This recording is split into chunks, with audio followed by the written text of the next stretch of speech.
Homme, tu as regardé la plus triste, la plus morne de toutes les fleurs de la terre. Et aujourd'hui, tu regardes Écran d'arrêt, mon émission sur Internet. L'autre jour, un grand amateur de cinéma d'art m'a confié qu'un bon film devait être engagé et s'impliquer dans un combat. Et pourquoi pas?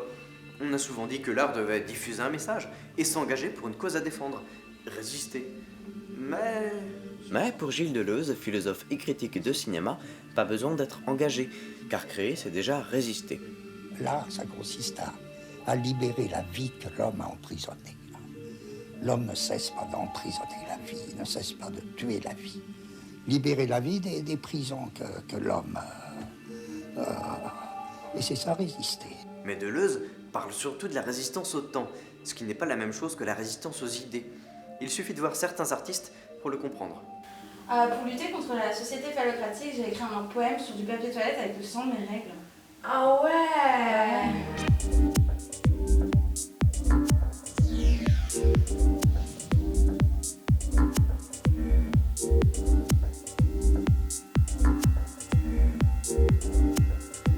Il existe deux types de résistance. Résistance physique et résistance idéologique. Pour le CNRTL, la résistance est l'opposition à une action, à une force ou à un mouvement. Mais c'est aussi un état qui permet de supporter des agressions et des oppressions. Non, non, non, non, non. La résistance est un refus d'accepter. Elle est de l'ordre du combat. Quand on parle de la résistance, on pense surtout à celle des Français sous l'occupation, qui était une lutte des hommes. Le point commun de ces définitions, c'est l'opposition. Ça ne veut pas dire que résister est forcément positif. Si vous êtes néo-nazi en France, vous résistez contre le courant de pensée. Mais résister, c'est aussi créer, comme nous l'explique Gilles Deleuze. Gilles Deleuze, c'était un monsieur avec des ongles abominables, mais aussi un grand philosophe du XXe siècle et critique de cinéma. Il a longtemps été professeur et a donné plusieurs fois des conférences à la FEMIS, dont celle-ci, où il parle de l'acte de création. L'acte de résistance, il me semble, a deux faces. Il est humain et c'est aussi l'acte de l'art. Seul l'acte de résistance résiste à la mort, soit sous la forme d'une œuvre d'art, soit sous la forme d'une lutte des hommes. Résister à la mort, c'est donc perdurer dans le temps. Deleuze parle plus loin dans la conférence d'une statuette de 3000 ans. Et c'est vrai que la seule chose qui semble résister à la mort des humains sont l'art et l'artisanat, que ce soit dans les grottes de Lascaux ou bien les pyramides d'Égypte. Oui, mais Deleuze dit aussi que la lutte des hommes résiste à la mort, ce qui me laisse un petit peu perplexe. Je ne suis pas dans la tête de Deleuze, mais je l'interprète ainsi. Toute opposition de force crée une résistance, et donc un conflit. Et les conflits humains créent l'histoire. Si on se rappelle les plus anciennes histoires humaines, il est à chaque fois question de communautés ou d'individus s'étant confrontés à des adversaires. L'histoire est une question de résistance. À mort, lui croivait bâton. À mort, lui croivait bâton. Seuls l'art et l'histoire resteront après notre mort, soit. Mais que fait-on des arts qui ne se conservent pas? La musique, la danse, tout ce qui se vit dans l'instant et n'existe pas sur un support, ne résiste pas physiquement dans le temps. Les arts les plus récents comme le land art, le happening ou le street art jouent avec ce côté éphémère. On peut toujours capter cet art éphémère grâce à une photo, une vidéo. Mais comme je l'ai dit dans mon épisode sur le virtuel, on perd tout ce qu'il y a de singulier en captant le réel. On est face à un double, un clone. Lorsque l'art ne se conserve pas physiquement, il doit se conserver mentalement. On connaît tous par exemple les 7 merveilles du monde, même s'il n'y en reste qu'une seule qui tienne encore debout. Le street art s'est développé depuis les années 70-80 et surtout dans l'illégalité et la contestation. Le principe même de cet art est d'être provisoire, ce qui fait pousser des cris aux puristes en voyant des Banksy dans les musées. Nous, on lutte. Ouais, on fait de l'art de rue. Et même qu'une fois, on s'est fait choper par les flics. Pour mieux comprendre l'intérêt du street art, je suis allé discuter avec Anissa et Nathan, étudiants en design et métiers d'art. Pour moi, l'intérêt même du street art, c'est de pouvoir parler à tous, de pouvoir démocratiser l'art et le rendre accessible à tous. Et il faut absolument pas que le street art devienne un art élitiste, un art de galerie. C'est résister. C'est Ouais. peut-être ça que je cherchais. Dans le street art, c'est ça le plus important. C'est pas le message qui est véhiculé, c'est la façon de faire. C'est ça qui est résister fort. au marché de l'art surtout, c'est ça. Si la force du street art, c'est de donner une culture accessible et d'impacter les gens, je suis sûr que l'effet est beaucoup plus marquant lorsqu'il est éphémère. Et dans 100 ans, on se souviendra des artistes Blue, ou bien JR, alors que tout le monde a oublié qui était Jordi.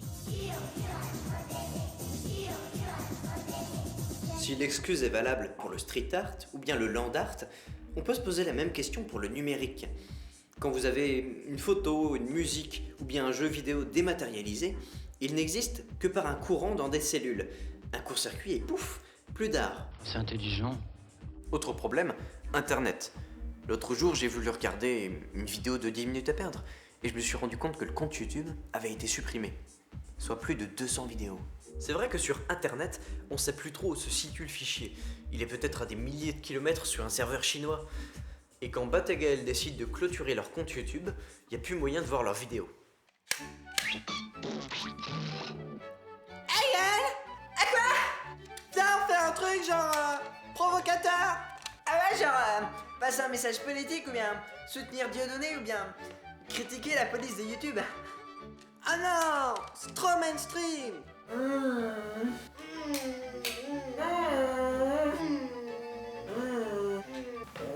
Ah! Je sais! Travailler pour Canal+! Ah ça c'est cool! Avec l'art d'Internet, et le street art donc, on est dans une expression spontanée, qui est très différente de celle des 7 merveilles du monde, qui étaient destinées à durer. Je pense que c'est aussi éphémère que la façon dont tu le fais. Pour moi, c'est comme des cris. Tu sors, c'est comme si tu faisais un truc... l'esthétique, elle n'est pas forcément tout le temps importante. C'est tu sors, tu t'écris ton nom ou tu fais ton œuvre et c'est hyper impulsif. Du coup, le fait que ça dure ou pas, je pense que c'est pas forcément hyper important. Pour Gilles Deleuze, on vit dans une société de contrôle, car une institution nous contrôle par l'information. On peut se défendre en créant de la contre-information, mais celle-ci doit être libre. Il me semble, jamais la contre-information n'a suffi à faire quoi que ce soit. Aucune contre-information n'a jamais gêné Hitler. Non. Sauf dans un cas. Et quel est le cas? C'est là que c'est important. Ma seule réponse, ce serait la contre-information ne devient effectivement efficace que quand elle est. Et elle l'est par nature, donc c'est pas grave. Que quand elle est ou devient acte de résistance. Et là, résister prend un autre sens. C'est prendre des risques et contre-informer. Mais l'information n'aime jamais la contre-information. Et dans une société de contrôle, ce qui veut faire taire la contre-information, ça s'appelle la censure. Et pour faire taire l'art, certains passent par la violence ou la terreur. Jafar Panahi résiste lorsqu'il continue à réaliser des films alors qu'il est parfois enfermé dans les prisons iraniennes. En 2011, il a été condamné pour propagande contre le régime et interdit de faire des films pendant 20 ans. Sa solution, tourner son film Taxi Téhéran sans sortir la caméra de la voiture. Un film sorti le 15 avril dernier. La résistance n'est pas forcément positive, je l'ai déjà dit. Et c'est d'ailleurs l'argument qu'on applique à ceux qui abusent de la liberté d'expression. Personnellement, je préfère laisser les bêtises se dire plutôt que de couper la parole. Trey Parker et Matt Stone sont de grands provocateurs, et un des thèmes principaux de leur série South Park est la liberté d'expression. Dans leur film de 99, 2 humoristes sont accusés de corrompre la jeunesse et condamnés à mort. Un sujet d'actualité. En 2006, ils réagissent au soulèvement suite aux caricatures de Mahomet. Ils écrivent Cartoon Wars, dans lesquels l'Amérique entière se plonge la tête dans le sable, car le dessin animé Les Griffins montre une image du prophète. En 2011, ils remettent le couvert pour leur 200e épisode. Tom Cruise veut s'emparer de Mahomet pour lui prendre son pouvoir, l'empêchant d'être moqué. Résultat, la chaîne Comedy Central ajoute de larges bandeaux noirs, bip les dialogues inconvenants et Stone et Parker sont menacés de mort. L'art et la lutte des hommes sont les seules choses qui résistent à la mort, pas les hommes eux-mêmes. Theo Van Gogh, un réalisateur qui a réalisé un film critiquant l'islam, a été tué en 2004.